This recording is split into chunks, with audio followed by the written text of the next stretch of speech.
My experience with senior in medical college. Hi, I'm Nitika and welcome to my daily vlog. मैले चाहिँ आउने बेला चाहिँ धेरै सिनियरहरूसँग बोलिनँ अनि हाम्रो चाहिँ र्यागिङहरू पनि लिनुभएको थियो दिदीहरूले अनि उहाँहरूसँग पनि खासै धेरै इन्टरेक्सन त भएन हाम्रो। तर मैले रियलाइज गरेको कुरा चाहिँ मेडिकल कलेजमा चाहिँ दाइ दिदीहरू चाहिँ एकदम राम्रो हुनुहुन्छ के लाइक एकदम हेल्पफुल अनि गाइड गर्न खोज्ने खालको हुनुहुन्छ। त्यही भएर चाहिँ लाइक हामीले चाहिँ आफै नै कन्भर्सेसन इनिसिएट गर्ने बोल्न खोज्ने अनि अलिक राम्रो बिहेभ गर्यो भने चाहिँ एकदम हेल्पफुल नै हुन्छ त्यो कुरा चाहिँ।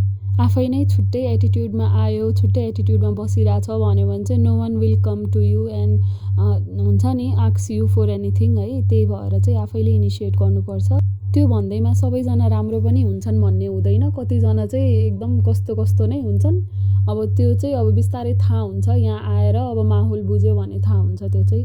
Hope to see you all soon. Thanks for watching.